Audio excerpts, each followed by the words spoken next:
Una TDO KP ચાવડાની બદલી થતાં સન્માન કરાયું. સ્ટાફ દ્વારા પુષ્પવર્ષા કરી વિદાય આપી. ઉના તાલુકા પંચાયતના તાલુકા વિકાસ અધિકારી કેપી ચાવડાની મેદડા ખાતે બદલી થતાં તેમનું સન્માન કરી વિદાય આપવામાં આવી હતી.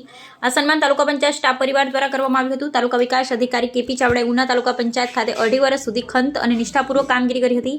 સ્ટાફ પરિવારે તેમને સ્મૃતિ ભેટ આપી ભાવભર્યું સન્માન કરીને પુષ્પવર્ષા કરી વિદાય આપવામાં આવી. રિપોર્ટર અબ્દુલ ખાનચી, ઉના.